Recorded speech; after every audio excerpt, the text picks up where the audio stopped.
happens in Norway now is that we collect wild mother plants, and at the moment there's mostly a cultivation of 2 species of kelp, so the large brown algae.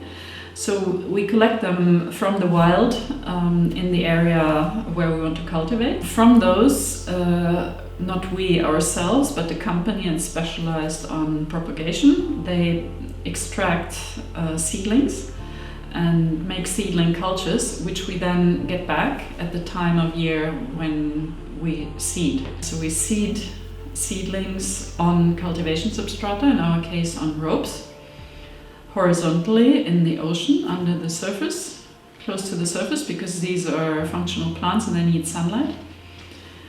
And then these are very small, the seedlings, and they grow very little during the winter when there's little sunlight. And then in January and early February, when the sunlight comes back, they really explode in terms of growth. When the seaweed is fully grown, this happens in from late April to beginning of June.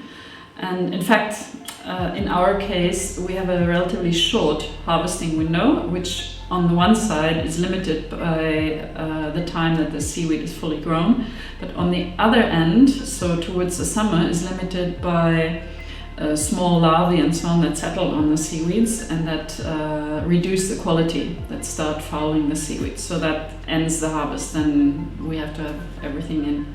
And in contrast to many other farmers, we actually take out the seaweed still hanging on the ropes.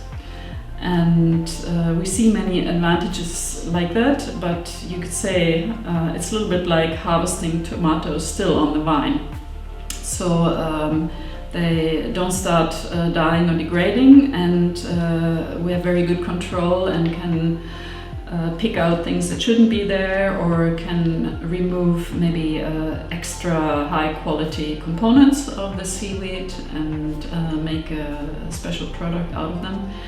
And then they dry for about 24 hours, and that removes 90% of the biomass, which is water. So, and then we have a really nice and dry and crispy seaweed.